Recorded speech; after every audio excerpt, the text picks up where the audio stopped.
Claro, yo quería Está bien, estudiar, está bien. yo quería estudiar dentro de un jacuzzi también, pero bueno, ¿qué vamos a hacer? No tengo jacuzzi. No tengo jacuzzi. ¿Qué le vamos a hacer? Bueno, bien, seguimos con la clase. Espero que los que estén presentes no sean solamente los que veo en la cámara, realmente. Pues son muy poquitos los que veo en la cámara. No, profe, no. Profe, yo no puedo No, salir en la profe. cámara. Estoy Me impresentable. preocupa. Somos más. Impresentable, bueno. Bueno, Soy muy coqueta. ok. Bueno, sigamos. Clase densa, pero me parece que está interesante, ¿no? Mucho. Sí, sí. Más densa que epilepsia no tuvimos, así que venimos bien. Es cierto, totalmente cierto. Y eso que le hice liviana, puede haber sido peor. Esta tiene mucha información, pero la verdad que es información, les digo sinceramente, es una especie de información condensada de muchas, de la base neurofuncional de muchas funciones. ¿Sí? Lo que estamos viendo hoy. Porque de alguna manera está relacionado con memoria, aprendizaje, atención, incluso con sueño. ¿Sí? Ahora A ver, que y es el afecto, ¿no? Ahora que dijo memoria y aprendizaje, Sí. ¿por qué dentro de las emociones primarias en el libro no mencionan la sorpresa? Porque no está relacionada mucho con la atención y la memoria y por lo tanto con el aprendizaje. ¿La sorpresa no es neutra? Me encanta que se hagan esas preguntas, me encanta, soy feliz como docente. En serio les digo. Lo mismo que el asco, no lo nombra y el asco es una emoción que no, digamos, favorece el instinto de conservación. Está bien, Eso está no es las bien. emociones básicas, creo que lo estudiamos en procesos. Sí, está bien. Tengamos en cuenta algo. Para algunos está dentro de emociones básicas, para otros no. Listo. ¿Sí? Eso nos va a pasar siempre. Cada uno se queda cada uno elige el paradigma e incluso toma algunas cosas de un paradigma, pero solo algunas. Es así. Lo que está bueno es preguntarse. Y por ejemplo, vos decís la sorpresa. Seguramente tiene un contenido emocional, pero no primariamente. Si querés la sorpresa, te lo digo como lo razono yo, ¿eh? O sea, razonemos esta pregunta tuya que haces desde el punto de vista de los conocimientos que tenemos con la materia. ¿Sí? Entonces, la sorpresa está más del lado de la atención. Claro, nos permite fijar la atención y tener una atención selectiva. ¿Sí? Pero en base a que nosotros tengamos esa atención selectiva, es más probable que tengamos una memoria de fijación. Está bien, pero lo podríamos, entre otras, y sin pensar en qué viene primero, pero podríamos pensarlo de esta manera. Hay cierta motivación que nos hace fijar la atención en algo y cuando un hecho nos sorprende por inesperado, genera cierta reacción emocional que además nos remite a cierta vivencia desde el punto de vista anémico. ¿Sí? Entonces, bueno, la sorpresa, hay varias funciones que están implicadas en la sorpresa. ¿Sí? Pero yo la vería más desde el lado de la atención, ¿sí? Aunque tenga consecuencias emocionales. ¿Sí? Además, ¿la sorpresa no es previa a la simbolización, profe? ¿Si es previa a qué? A la simbolización, porque es el primer impacto. Después se define la emoción respecto de la sorpresa. Por ejemplo, una sorpresa puede ser que me den un regalo o una sorpresa puede ser ver una rata, pero la definición es posterior. Sí, pero lo simbólico está desde el principio. Pero la rata es un Si susto. alguien te sorprende regalándote un ramo de flores, ahí hay un montón de simbólico y hay sorpresa igual. Aparte, si vos le pondrías toda esa estructura psíquica o todo ese intelectualismo, ya se convertiría en un sentimiento, no una emoción. En una emoción, claro. Ujú.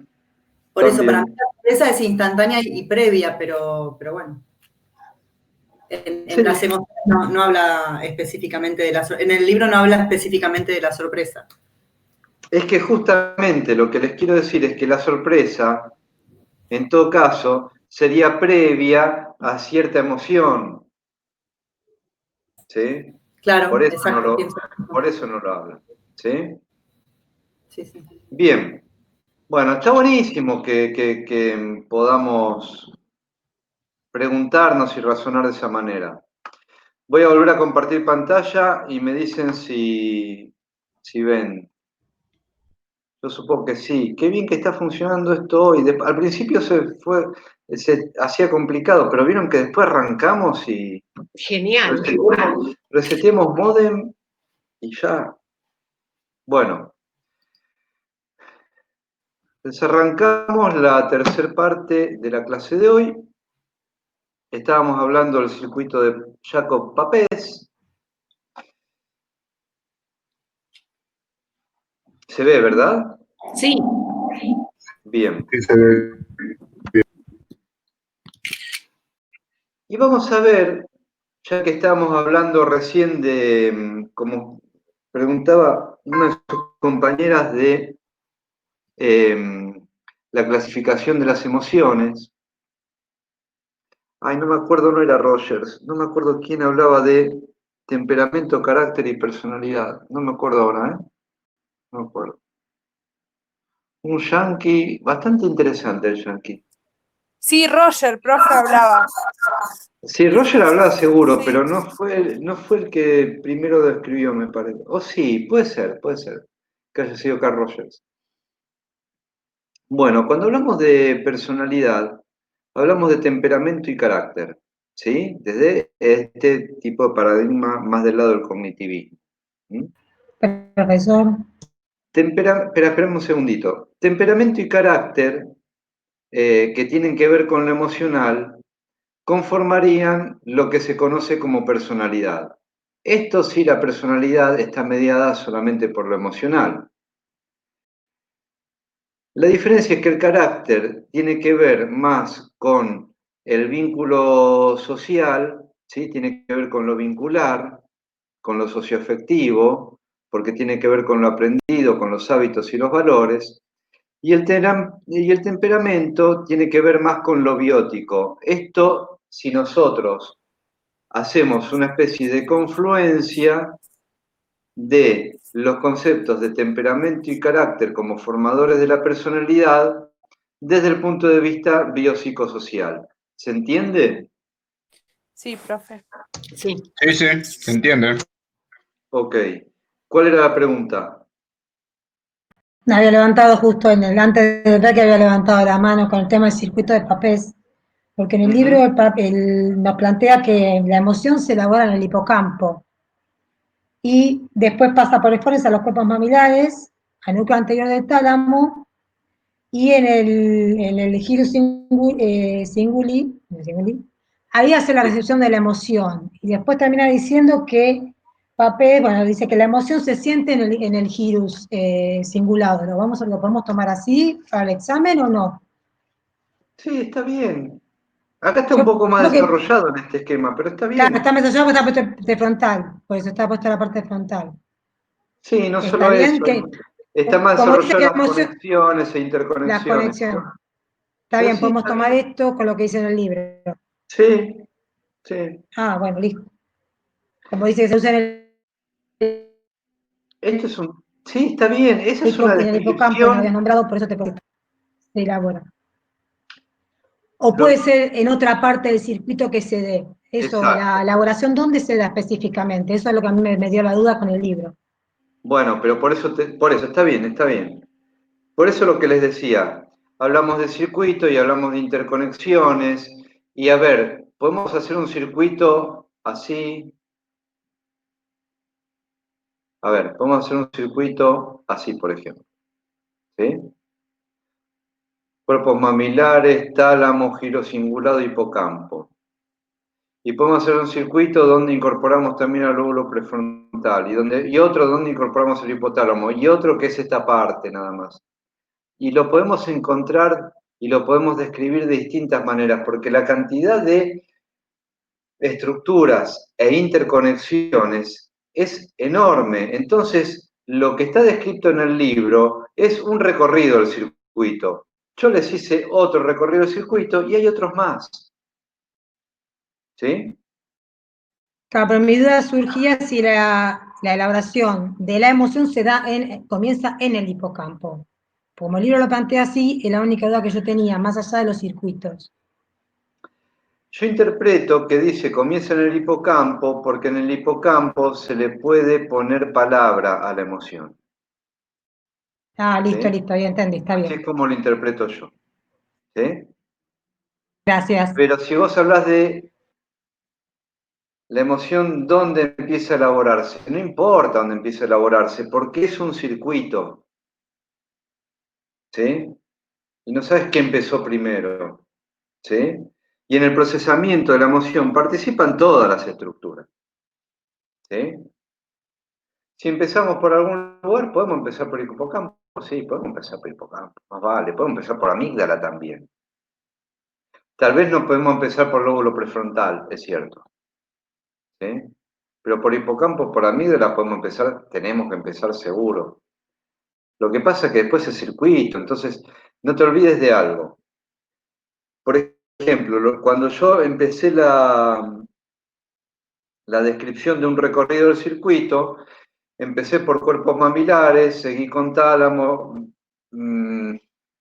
modulación prefrontal o directamente por corona radiata hacia giro cingulado, de giro cingulado hacia hipocampo. ¿Sí? Pero no te olvides también que hipocampo vuelve a amígdala y va a hipotálamo. Hipotálamo también, sí, ¿Sí? está bien. Entonces depende. El tema es, a ver, yo decido empezar acá porque empecé estoy describiendo qué pasa cuando estoy oliendo una sopa, ¿sí? Están cocinando una sopa y me recuerdo a la sopa que hacía mi abuela y empiezo a pensar en mi infancia, ¿sí? Entonces empiezo por el tálamo. Y voy acá, y voy acá, y voy acá, qué sé yo, ¿sí? No importa. Está bien. El tema es que yo lo pueda aplicar a esto, ¿sí? Yo en un final te digo, estás oliendo la sopa que hacía tu abuela, en este momento tu abuela no está viva, pero estás oliendo ahora. ¿Cómo funciona, Papés? Y bueno, vos me lo tendrías que decir. ¿Me explico? ¿Sí? Sí, sí. No se asusten Sí. igual, ¿eh? Bueno. Pero creo que entender el circuito de Papés es una de las bases neurofuncionales que más tienen que tener presente para la práctica como psicólogo. No sé si fui claro. Profe, una pregunta. Sí. ¿El olfato pasa por el tálamo? ¿Usted qué opina? Yo digo que no. Que era ¿Por lo único que no qué? pasa por el tálamo. La única... No, impacta en corteza. No va para el tálamo. No, ¿Por qué no se procesaría también en tálamo? Si el tálamo es estación de relevo de todos los sensoperceptivos. leí que era el único... Leí que era la única sensación o estímulo que no pasa por tálamo. Sí, es cierto, pero no te olvides que hay circuitos reverberantes entre corteza y tálamo. Impacta directamente en la amígdala porque el bulbo olfatorio no pasa por encima de la amígdala. Sí, es cierto y forma parte del sistema límbico, pero recuerden ¿Qué que el sucede? tálamo tiene circuitos reverberantes con corteza. Sí. Si no, ¿por qué tenemos significación y resignificación de olores? Exacto. ¿Eh? Mm. Es cierto, directamente y primariamente pasa directo, no pasa por tálamo, es cierto. Pero de todas maneras, hay procesamiento donde interviene el tálamo. Ok. ¿Explico? Ojo, Recuerden los ciclos reverberantes de tálamo con corteza. No es solo camino de ida de tálamo a corteza. ¿Sí? ok. Gracias. Bien. Sigamos. Visto todo esto, pasamos a las alteraciones.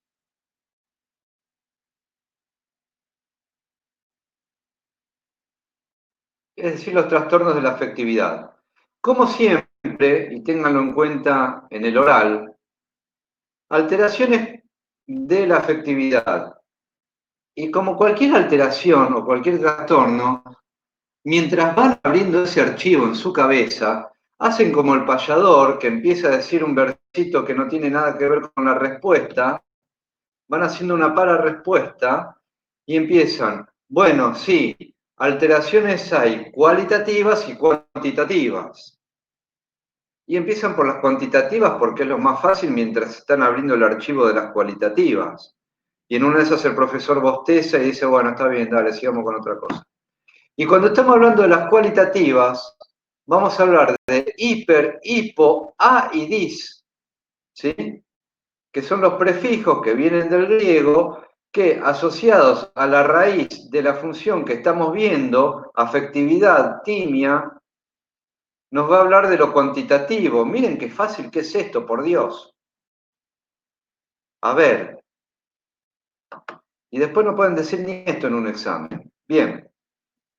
Pero Entonces, dentro de las alteraciones cualitativas entraría el para también, como por ejemplo en atención que no, está la paraproxexia. no, Pero acá no pasa eso. no,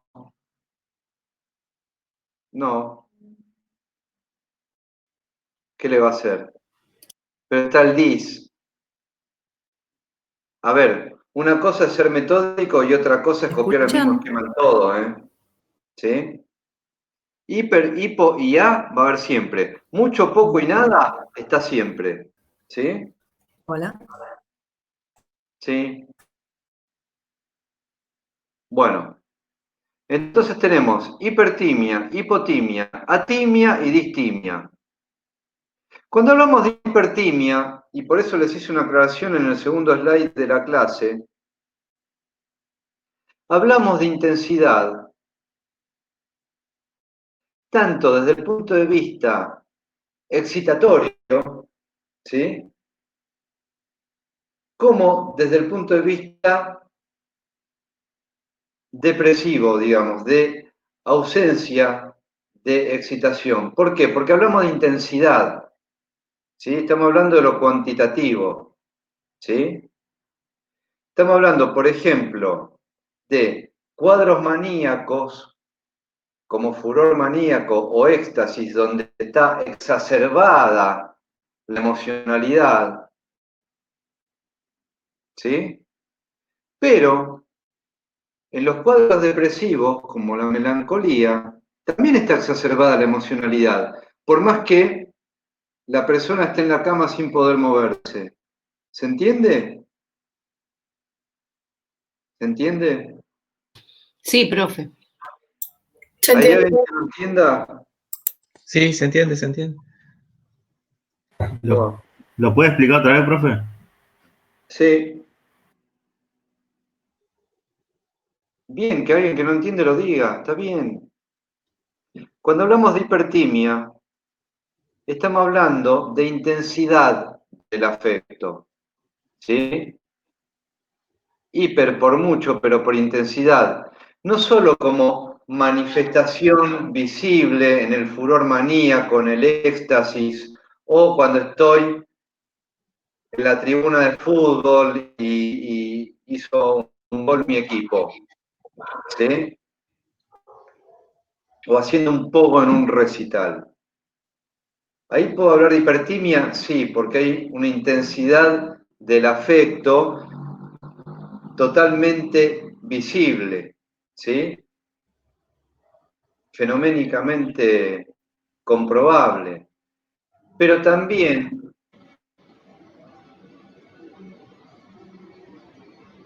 en un cuadro depresivo, la intensidad del afecto es grande, aunque la persona no esté manifestándolo fenoménicamente, salvo por estar quieta y no se puede levantar de la cama. ¿Te puedo hacer una Pero consulta? la vivencia de esa emoción es intensa igual. ¿Sí? Justamente, es tan intensa que no se puede levantar de la cama. ¿Sí? Por eso hablamos de Eso hipertimia, sería, tanto en el eso furor sería, maníaco como en la melancolía. Claro. Francisco, una consulta. Sí, hay dos El, cosas. Sí. el fanatismo es una pasión y una hipertimia. Sí, en el momento en que lo expresa, sí. En el momento en que lo expresa, sí. Sí, sí, se puede considerar, sí. También hay mucho contenido ideativo, pero sí, sí. Profe, Hay otra pregunta ahí. Sí. ¿por qué en la depresión que las emociones están hiperactivas, digamos? Eso no lo entendí bien. No están hiperactivas, están hiperintensas. Ah, ok. ¿Sí? Creo que eso termina de responder a tu pregunta. ¿Sí? Ok, sí. Bien. ¿Se entiende ahora? Si no lo digo de vuelta, ¿eh? Lo explico de vuelta. no, profe, ahora se entendió. Ahora sí. Ok. Cuando hablamos de hipotimia, puede ocurrir en algunos cuadros depresivos, en algunas esquizofrenias. El afecto está disminuido. Estamos hablando de, ¿vieron esos estados o esos momentos en los que la persona está totalmente indiferente? De vuelta, hizo un gol a Argentina y estoy re deprimido porque me dejó mi novia y no me importa nada, estoy ahí, como, sí, gol. ¿Sí? O algunos cuadros, incluso me voy a jugar con lo que voy a decir, encima está grabado, no importa, hay que arriesgar. Algunos cuadros Asperger, por ejemplo, ¿sí? Donde desde el punto de vista fenoménico también se ve el aplanamiento afectivo, ¿sí? Algunos cuadros, ¿nunca les pasó estar con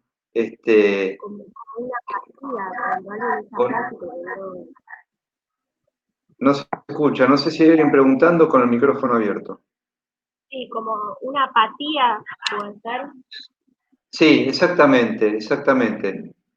¿Vieron cuando está, sin desmerecer a ninguna profesión, vieron cuando están hablando con un ingeniero que está reenfrascado en lo suyo y ustedes tratan de entusiasmarlo? O la persona que de tanto racionalizar, muy típico de quienes padecen el mal llamado fenómeno psicosomático,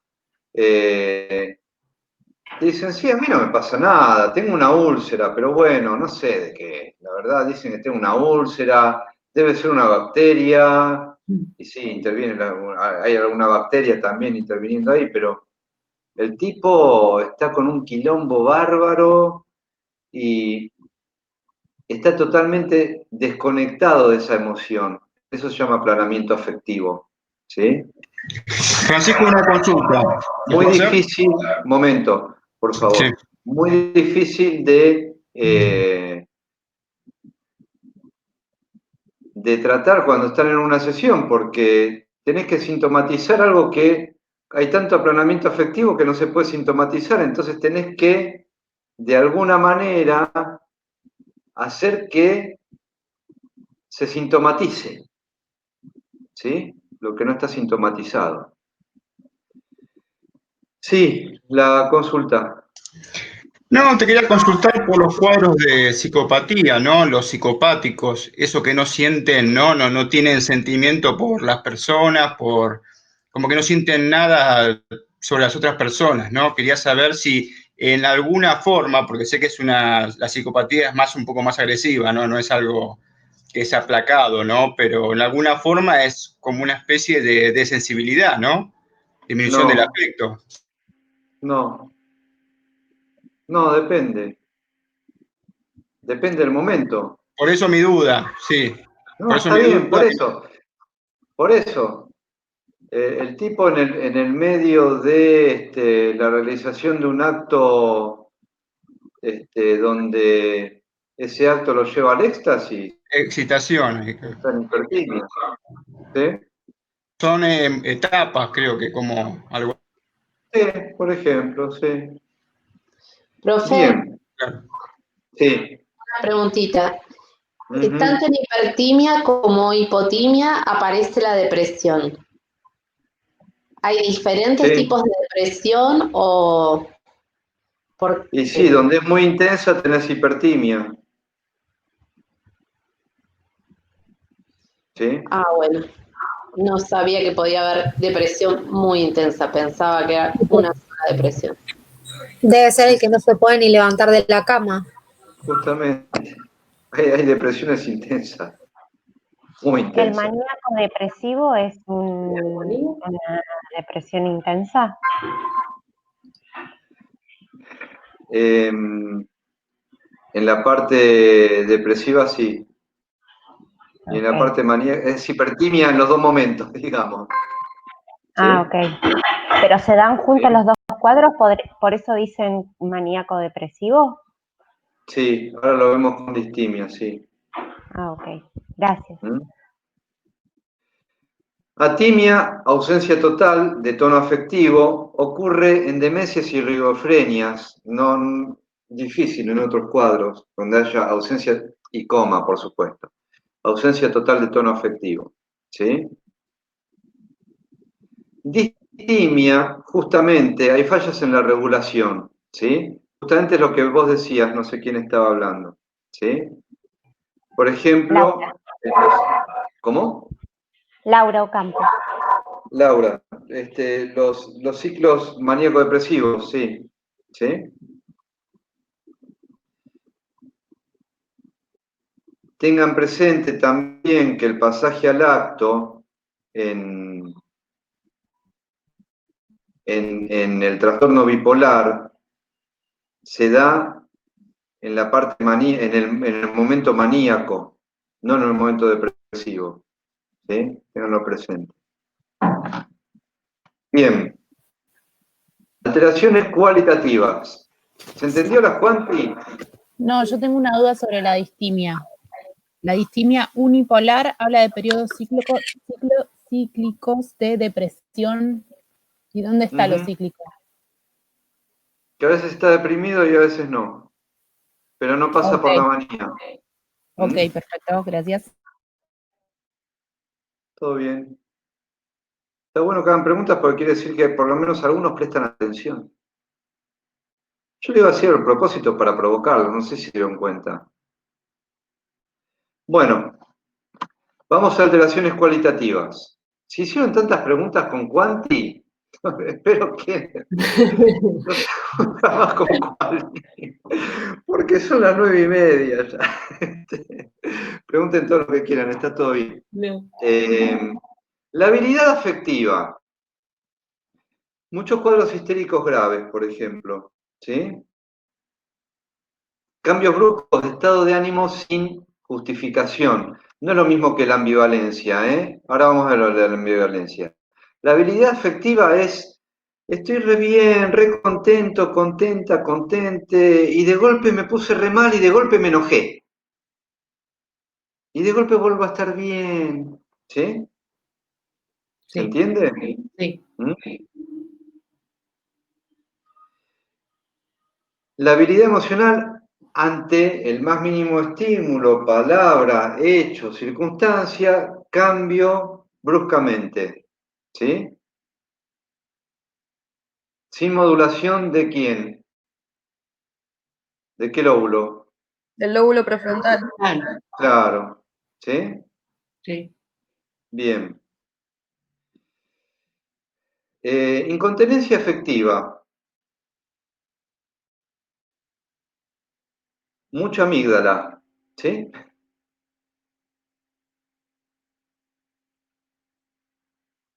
Algo me enoja y no puedo dejar de... No lo puedo contener. ¿Sí? ¿Se entiende? Es muy fácil. Incontinencia afectiva. No está modulado, no está regulado. ¿Sí? ¿Se entiende? Sí, profesor, sí. Acá quedé. Bien. Ambivalencia es muy propio de cuadros esquizofrénicos.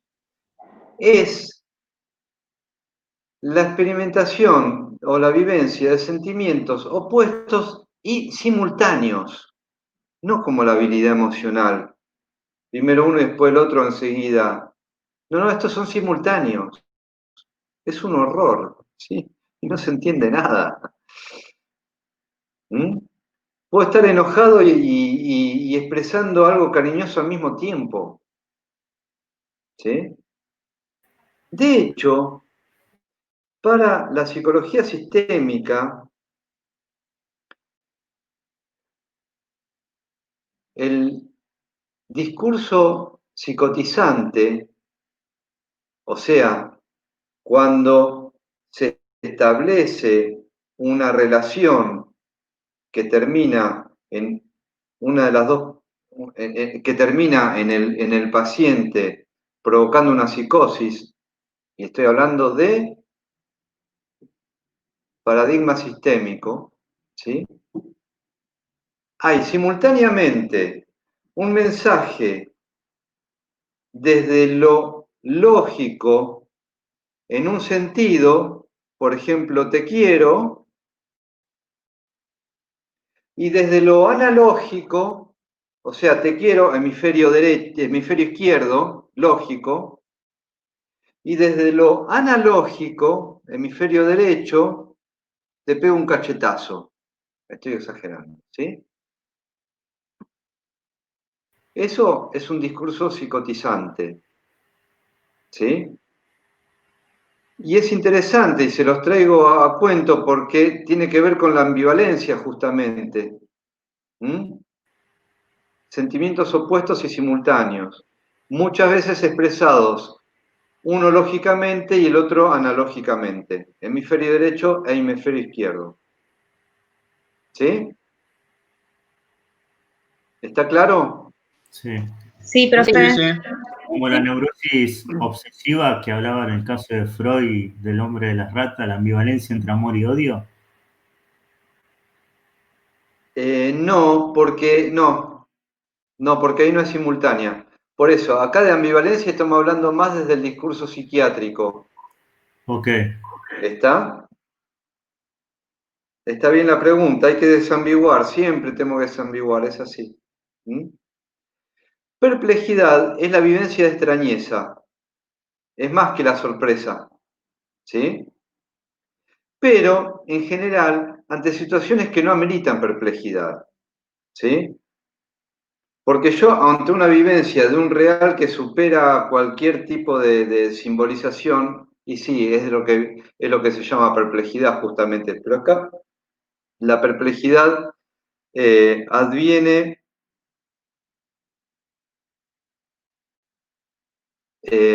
cuando debería haber más sorpresa que perplejidad, ¿sí? Sería una La exageración. vivencia de extrañeza total, me abdujeron más o menos, ¿sí? ¿Está? Tiene que ver también con algunos cuadros esquizofrénicos. ¿Se entiende? Sí, sí. Sí, profe. Bien. No tiene que ver con la exageración, la perplejidad. No, porque no se puede controlar. Esto no se controla. Neotimia es la vivencia de que algo cambió sobre sí mismo. Yo no soy el que está en el espejo. ¿Quién es el que está en el espejo? ¿Sí? Cuadros de esquizofrenia, por ejemplo. Catatimia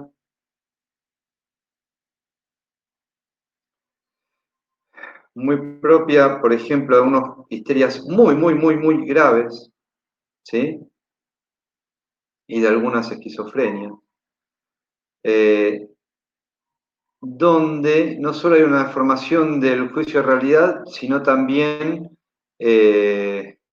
una anulación del pensamiento y de la acción. Alexitimia, propia del aplanamiento afectivo de los trastornos psicosomáticos, es la incapacidad de poner en palabras las emociones, ¿sí? Y donde se puede explicar desde el punto de vista del paradigma freudiano ese quantum de afecto que está flotando y no sabe dónde ir, inerva un órgano, por ejemplo, el estómago o el intestino, colon irritable, por decir algo, ¿sí? Porque no encontró expresión, no encontró representación palabra, y el quantum de afecto por algún lado va, ¿sí? Porque queda ahí suelto, y no pudo ir a otra representación, y bueno, fue un órgano, ¿sí? Esa es la conversión, ¿no? Lo cual, momento, que termino con esto, por favor, lo cual tendría que ver con más con una conversión. Por eso, muchas veces el trastorno psicosomático tiene mucho de conversivo, ¿sí? Por más que la histeria esté más del lado de la palabra que lo psicosomático, pero tiene mucho conversivo. Entonces, trastorno psicosomático, que ya hablamos de psicosomático como si estuviera separado psique y soma, a mí nunca me cerró, ¿sí? Ahora voy a tu pregunta. Y disforia es una vivencia, como dice esta definición, de malestar indiferenciado en el sentido de estoy muy triste y no sé por qué, ¿sí? No es un cuadro depresivo grave, pero hay una alteración del afecto, porque no puede estar pasando algo muy lindo alrededor o me pueden estar diciendo algo muy lindo y yo no lo estoy terminando de procesar a todo eso, ¿sí? Eso es la disforia, ¿está? Después hay inventos absurdos como disforia de género y esas cosas, pero bueno, no le den bola, por lo menos desde el punto de vista de lo que le estamos hablando ahora. ¿Cuál era la pregunta? Hola, gracias. Le explico a continuación. Yo pregunté si eso era lo conversivo y al toque lo aclaró. Ah, claro, bueno, mirá, sí, perfecto, sí. Perdón, me agarró la ansiedad, perdón. Profe. Está todo bien, no, está todo bien. Lo que pasa es que quería terminar de cerrar el concepto. Además es uno de mis temas favoritos, así que por eso. Estaba con un poco de cuanti de afecto ahí. Una pregunta, profe. Sí, sí. Entre paréntesis dice diferencia con la histeria. ¿La histeria, ¿no? ¿Histeria de conversión se llama? Cuando se somatiza. El mecanismo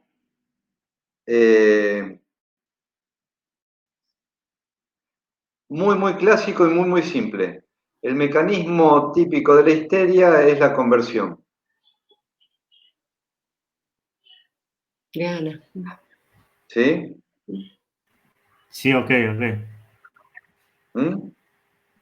el punto de vista metapsicológico. ¿Sí? Después están las manifestaciones, la teología, etc. ¿Sí? Bien. Por eso tuve que hacer toda la aclaración Antes, al principio. previa, porque siempre hay que desambiguar, como les decía en otras clases. Afecto para la metapsicología freudiana es una cosa, para la psiquiatría es otra, para la psicología cognitivo-conductual es otra, ¿sí? Ok. Bien, ahora, esto es bonus track mío, es agregado mío. Estamos hablando de todas estas patologías cualitativas. Pero como siempre, no podemos dar cuenta de todo, porque nunca se puede dar cuenta de todo. Es lo que se llama aceptar la castración, ¿sí? Nunca se puede dar cuenta de todo, es imposible. De algunos cuadros, y algunos cuadros son difusos, otros son tan floridos que no sabes qué, otros son tan floridos que sí sabes qué, otros son mezclados, ¿sí? Y no sabes cuánto de ambivalencia y cuánto de perplejidad y cuánto de qué, de la habilidad o de incontinencia. Y hay otras manifestaciones que no sabes cómo describir. Entonces, para eso a veces está la poesía, ¿sí? ¿Por qué les voy a compartir este haiku? El haiku es una forma de la poesía japonesa que tiene en japonés, en las traducciones después muchas veces se pierde, 3 versos, el primero de 5 sílabas, el segundo de 7 y el tercero de 5. Es así y no puede ser de otra manera. Y en 3 versos se dice todo lo que se pueda decir. Y hay muchas veces que una vivencia afectiva, como la vivencia del dolor, no tiene mucha clasificación. Me gustó este haiku, no recuerdo ahora el autor. Toda la voz se fue con el llanto, de la cigarra solo queda la piel.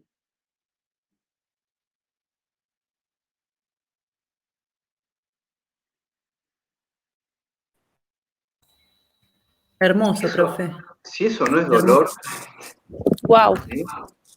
Hermoso. Es impresionante. Yo cuando lo leí una vez dije, ¿quién escribió esto? ¡Qué hijo de puta! Bueno, eso es dolor. ¿Sí? Eso podemos decir, sí, hipertimia. Flor de hipertimia, pero mirá qué bien dicho que está. ¿Sí? La cigarra es un animal que aparece mucho en los haikus. Hay muchos haikus que refieren siempre a la naturaleza y a los sentimientos que se pueden expresar a través de algo de la naturaleza, un fenómeno de la naturaleza, como la lluvia, la noche, la nieve, o una cigarra cantando, por ejemplo. ¿Sí? Bien. Esto ya hablamos. Para ir terminando, a mí me gustaría en realidad terminar con lo que vimos recién. Vamos a ver este último slide que me interesó porque estábamos viendo, si se quiere, recién las alteraciones cuantitativas en formas puras, ¿sí?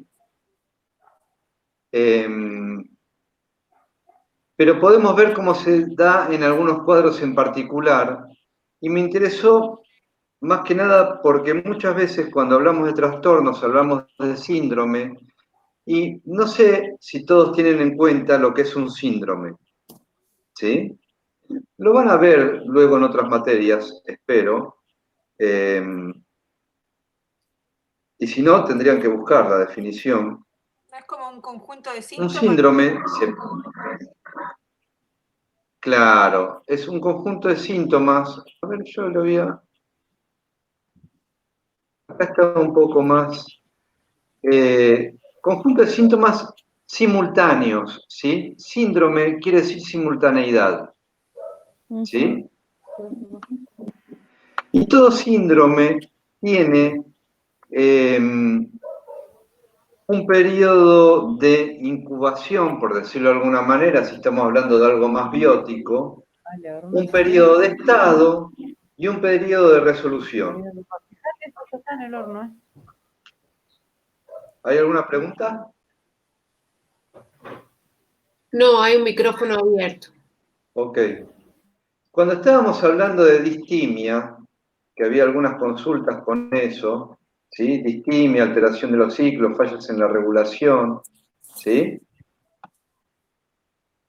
Estamos hablando, lo podemos desplegar más en los trastornos, en estos cuadros que un par hablábamos en ese momento, que son trastornos distímicos. Por ejemplo, la excitación psicomotriz y la depresión psicomotriz, la depresión reactiva y la depresión endógena. En la excitación psicomotriz, la manifestación afectiva y conductual está totalmente excitada, ¿sí?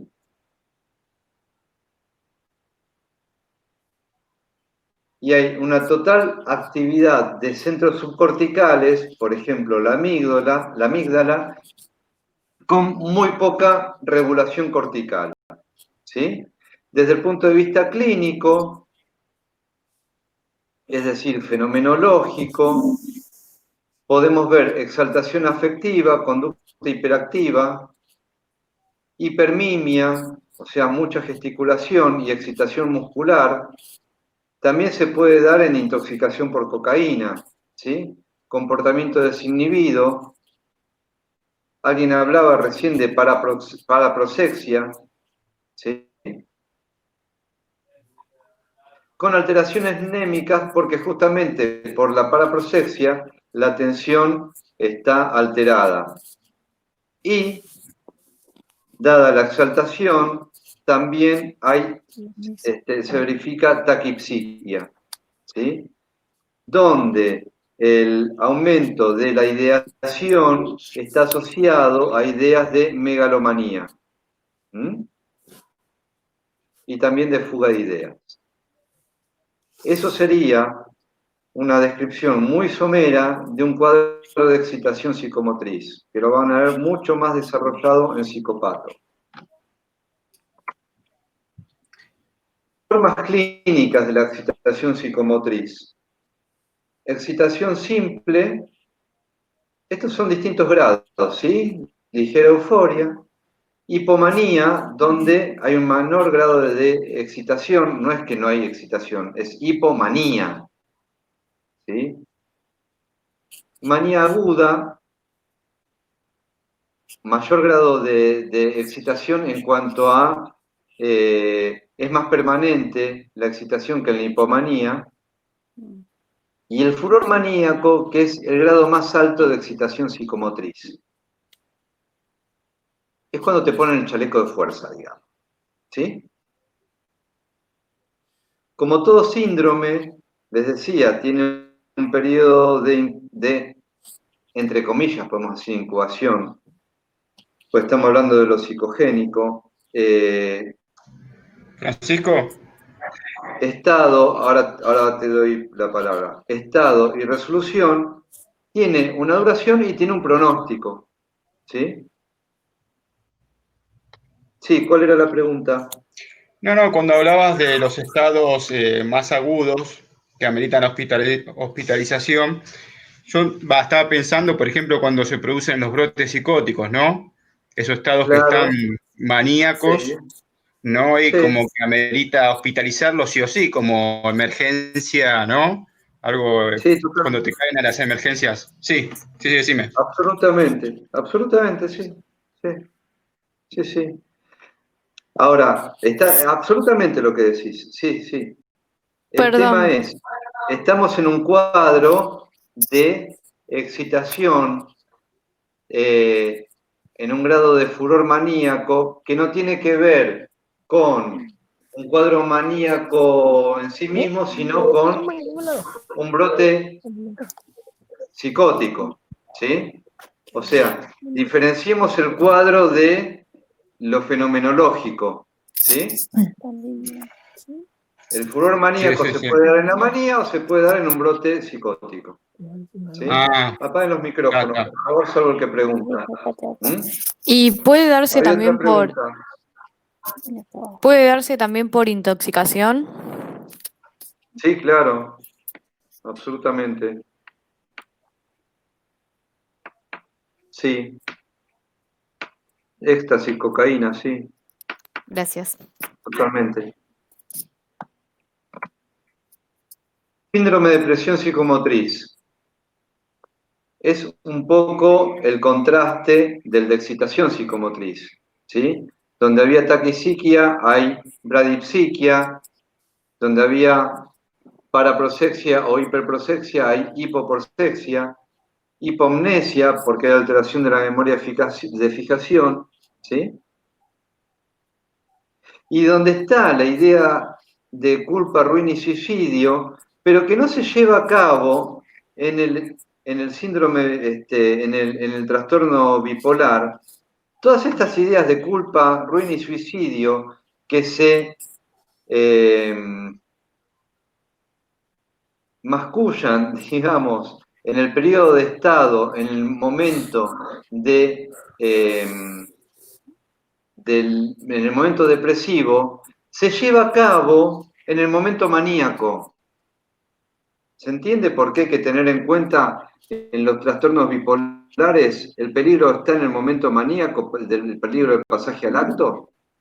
¿Sí? Porque cuando está deprimido no puede hacer nada. ¿Sí? Está aplacado. Salvo la hipertimia de mascullar todas estas ideas de ruina y suicidio. ¿Sí? ¿Se entiende? Sí. Sí, sí, sí. Ok. Sí, sí. Bien. Y como hablábamos también de distintos grados de manía, también hablábamos de distintos grados de depresión psicomotriz, de excitación psicomotriz, también hablamos de distintos grados de depresión psicomotriz, melancolía simple, delirante, ansiosa y estupurosa. Les recomiendo enfáticamente la película Melancolía de Lars von Trier, creo que ya les hablé alguna vez, aparte de lo que, como además cada vez se lee menos, por lo menos vean esa película que es un excelente tratado sobre la melancolía, realmente. Yo la vi, está buenísima, es muy intensa. Sos totalmente intensa. Y te das cuenta cómo el melancólico quiere arrastrar a los que lo rodean en su destrucción. ¿Sí? Bueno, entonces, melancolía simple, delirante, ansiosa y estupurosa. Son los distintos grados de manifestación de el afecto en la melancolía. ¿Sí? Cuando habla de logorrea, ¿a qué se refiere? ¿Cómo? Cuando habla ¿Logorrea? Logorrea es, o verborrea, es el que está hablando y no puede parar de hablar. ¿Sí? Es la incontinencia verbal. ¿Sí? Fíjense, si tengan en cuenta, por ejemplo, en este estado de melancolía, si no podemos hablar de hipertimia, justamente en la melancolía ansiosa, ¿sí? Donde el estado de ansiedad y de hiperexcitación es tal que no solo hay depresión, no se puede dejar de hablar de eso que deprime, que genera la depresión, ¿sí? ¿Se entiende? Sí, Francisco. ¿Mm? No se La puede melancolía, ¿cómo? No se puede dejar de hablar de eso, de la depresión. Eso lo ansiosa. No se puede Claro, dejar de hablar exactamente. sin parar. Claro, exacto, sí, sí. Y en la melancolía estupurosa, justamente, la depresión está asociada también al estupor, entonces es una de las manifestaciones más graves de melancolía, ¿sí? Justamente porque no se puede ni hablar, ni moverse, ni nada, ¿sí? Es el estupor, es la perplejidad, desde el punto de vista del psicoanálisis lacaniano, asociada al estado de melancolía. ¿Mm? lo real invade, digamos, ¿sí? Tanto que ni siquiera hay angustia, ¿sí? Ni siquiera hay ataque de pánico. ¿Mm? Bien, dicho esto, vamos a terminar la clase de hoy. Vimos todo afectividad de principio a fin. Profe, ¿le puedo hacer una Así pregunta? que queda dado, queda terminado el tema afectividad. La clase que viene, ahora te doy la palabra, la clase que viene empezamos con memoria, ¿sí? Donde, como siempre, siendo estos conceptos acumulativos, vamos a poner en juego también lo que vimos de afectividad. ¿Quién preguntaba? Yo, Valeria. Quería, Valeria. los cuadros distímicos entonces tienen esta característica de ciclotimia. Algunos. Porque no, lo que no me entra, no, yo lo tenía la distimia como que era una depresión crónica mayor a 2 años, pero también presentan estos cuadros de ciclotimia. ¿Dónde lo leíste? Lo leí en el libro y lo leí en otro libro de psiquiatría. Bueno. Pero quería saber si, o sea, que están conjuntos las dos cosas. O sea, no, pensé que una cosa era crónica, pero esta característica ciclotímica lo da como una cosa más como bipolar. A ver, vamos a razonar de la definición que acabas de leer. ¿Podés leerla de vuelta? En el libro dice, ¿dónde está?